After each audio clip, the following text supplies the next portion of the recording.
my last special, I talked about this when my son was born, because I didn't have a daughter at that time. When my son was born and the doctor handed me my son. It's crazy as a father because I knew I would die for him, right? And I don't even know this dude. He could be a terrible human being, but I would die for him, you know? But when they handed me my daughter, oh, it was different. I was like, oh, okay. I would kill for you. I became a murderer overnight. Because the family dynamic to me is crazy. Like, I would die for my son, I would kill for my daughter. But here's what's crazy. I wouldn't kill for my wife. Because that's not my job. That's her father's job. I don't want to step on anybody's toes.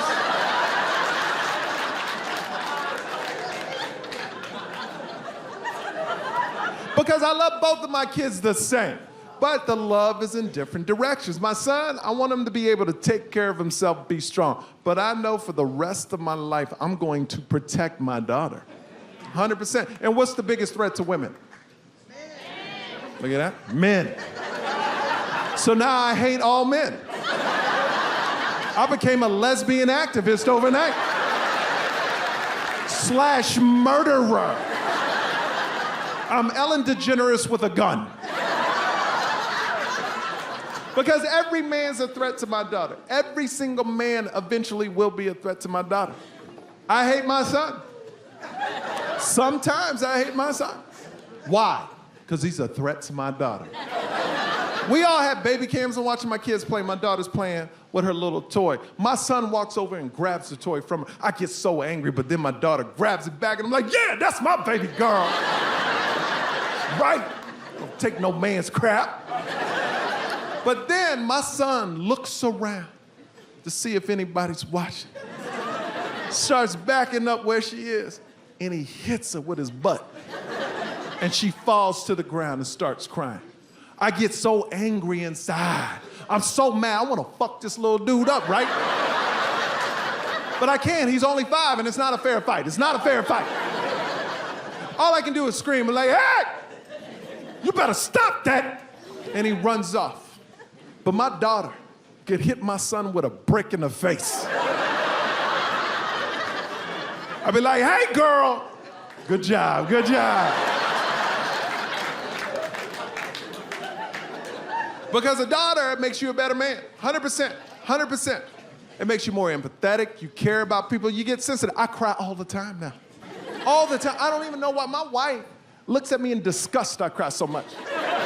She's like, why are you crying? I'm like, I don't know. I've never seen my dad cry once, but I cry all the time. And then it hit me. Every generation of father gets softer and softer and softer. It means things are getting easier. My black grandfather was born in 1902 in America. Went through injustices you couldn't even imagine. My dad went through segregation, still got a PhD in nuclear physics, and had to march just to drink out of the same water fountains as everybody else. That's right.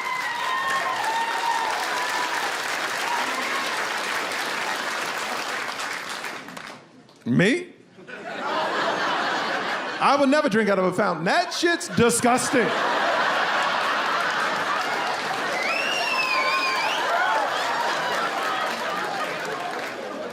But my dad, man, I can't take him to the park because he has to drink out of every freaking fountain.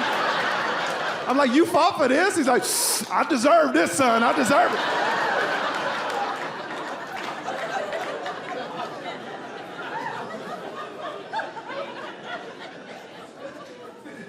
I tell you, man, I'm going on 6 years of marriage, man. My parents, though, they just celebrated 48 years of marriage. That's something to clap about. So I asked my dad, I said, hey man, you've been married 48 years. How'd you do it? How do you stay married that long? My dad looks at me and goes, that's simple, son. Never say the first or second thing that pops into your head.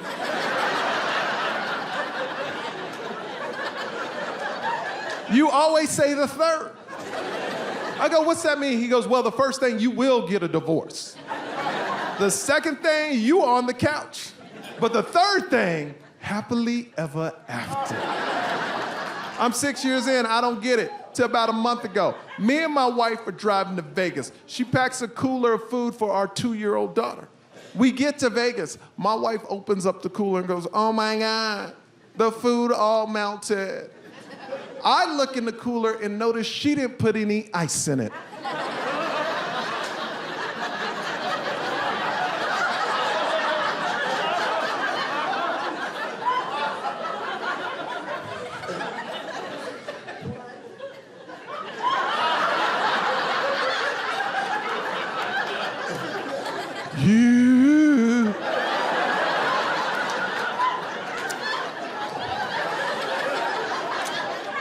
I manned up though, you know, hey baby, you didn't put any ice in the cooler. My wife looks at me and goes, you don't need to put ice in a cooler. It's a cooler, duh.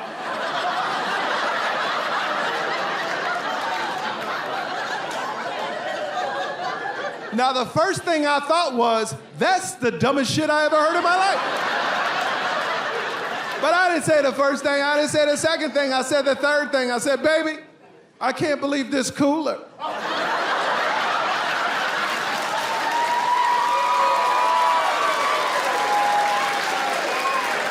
Is broken.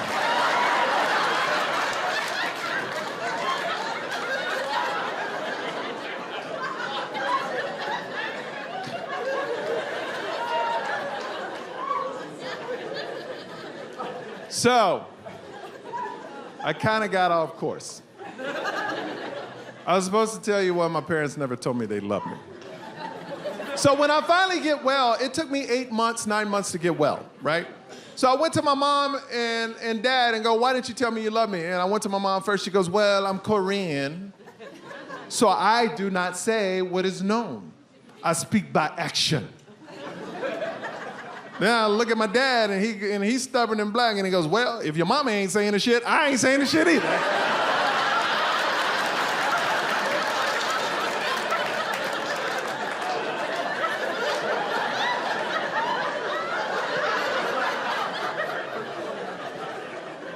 But I got kids, man, I got kids.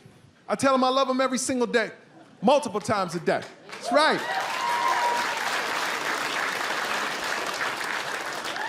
Because I don't want my kids to have that same story about me.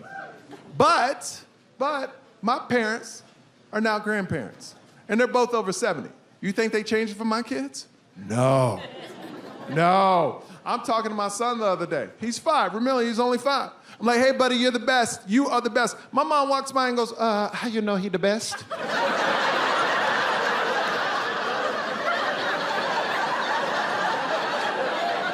Much too young to tell. Why you keep lying to him? It's a truth, it's a truth. I never thought I would almost die from coronavirus. March 17th of last year, I woke up gasping for air. It's so new, less than 100 people died from it. My wife calls 911. The operator has to look it up, a black lady named Teresa. She goes, ooh, it could be COVID. He could be contagious. Then there's a long pause on the phone. Then she says, girl, you better get away from him.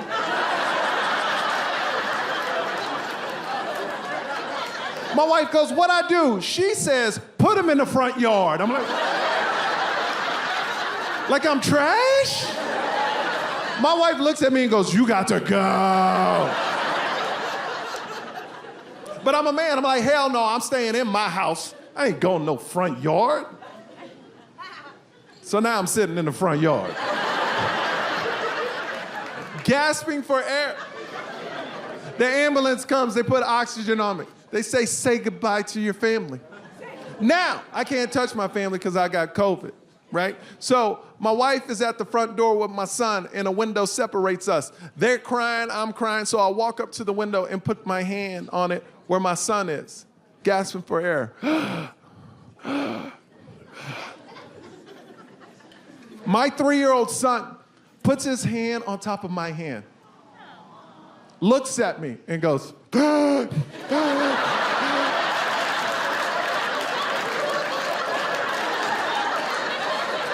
This little motherfucker making fun of me, man. Fuck you, dude.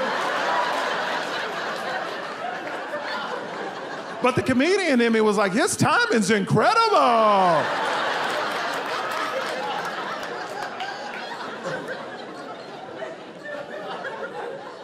So they put me in the ambulance.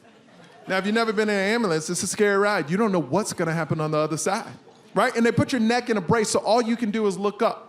And while I'm looking up at the ceiling, I'm going, you know what? They should put some motivational quotes up here or something. Something to put you at ease, you know what I mean? Like, you only live once. Enjoy the ride. OJ did it.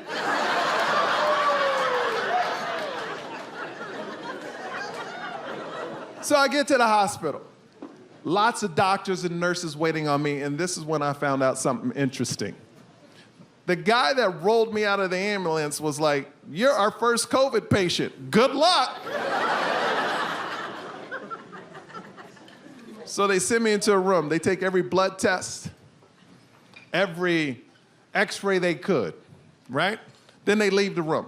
About 30 minutes later, I see all the doctors in front of my room in a window, right? And they're just talking like, and then I see them draw straws and one goes, fuck!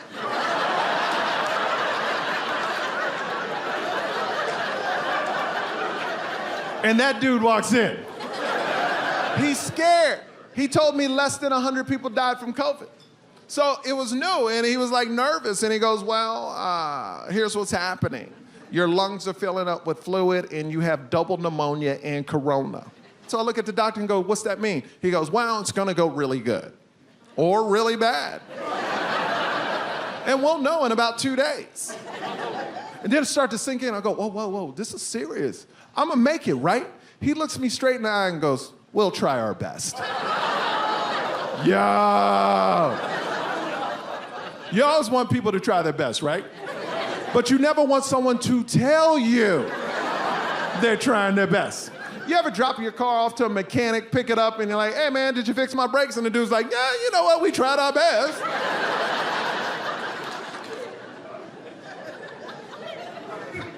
So they put me in ICU. I'm the only person in ICU. It's new. It's new. Now, this is the only thing I'm gonna say about vaccines. I don't care if you're on them or not on them. I'm not gonna tell you what to do with your body. But if you're not on them, please do not say, I don't wanna get the shot because I don't wanna be a guinea pig. You're not a guinea pig. You know how I know this? Because I was a guinea pig. Because the doctor walked into my room and went, we don't know what we doing. So we gotta give you everything. And they did. I was like a whore and the drugs were like dicks and I was just taking them all in the mouth.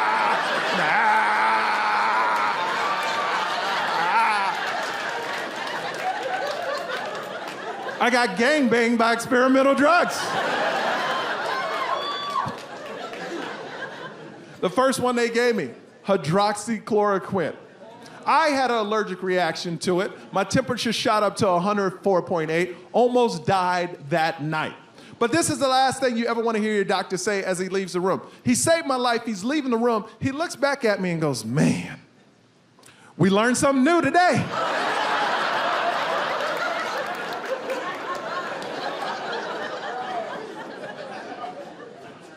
Now, as I'm dying in the hospital, I'm watching TV. And there's a group of people on TV saying it's a hoax. Now, you know what these people look like.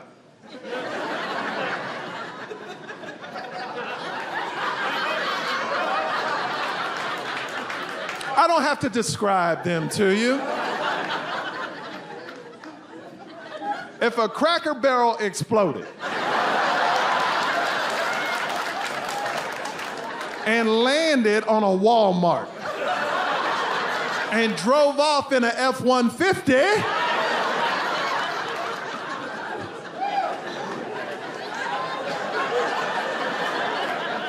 so they were supposed to tell me if I was gonna live or die in 2 days. It took them 4 days, right? The doctor said, you're doing so well, we're actually gonna let you go on the 5th day. So, on the 5th day, I'm getting ready. I'm putting on all my clothes. All the doctors run into my room and go, no, no, no, lay back down, lay back down, lay back down. You can't leave. I go, what's the matter, doc, what's the matter? He goes, oh man, we just let somebody go home and they died. I was like, shit. You can keep me in this bitch forever. I'm not going anywhere, you know? Put me at the front desk, I'll answer phones, I don't care. What was happening is they were letting people go home, they would relapse and couldn't make it back to the hospital, or if they did make it back to the hospital, it was too packed and they couldn't take them, right? So they evaluated me for 3 more days. Now remember, it's still new. So on the 8th day, they're letting me out of the hospital, out of ICU. Doctor looks at me, we're at the exit, me and the doc. He looks at me and goes, hey man, you need to quarantine. I go, how long? He goes,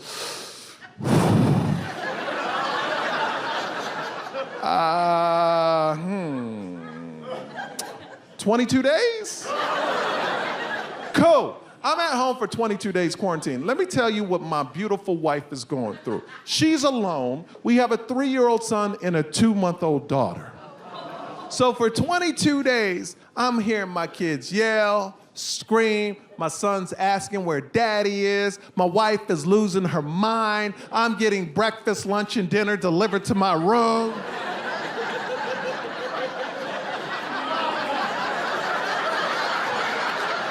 I'm like, damn, COVID ain't that bad. I feel like a husband in the 50s, you know what I mean? I'm like, get those kids away from me, bitch, where's my dinner?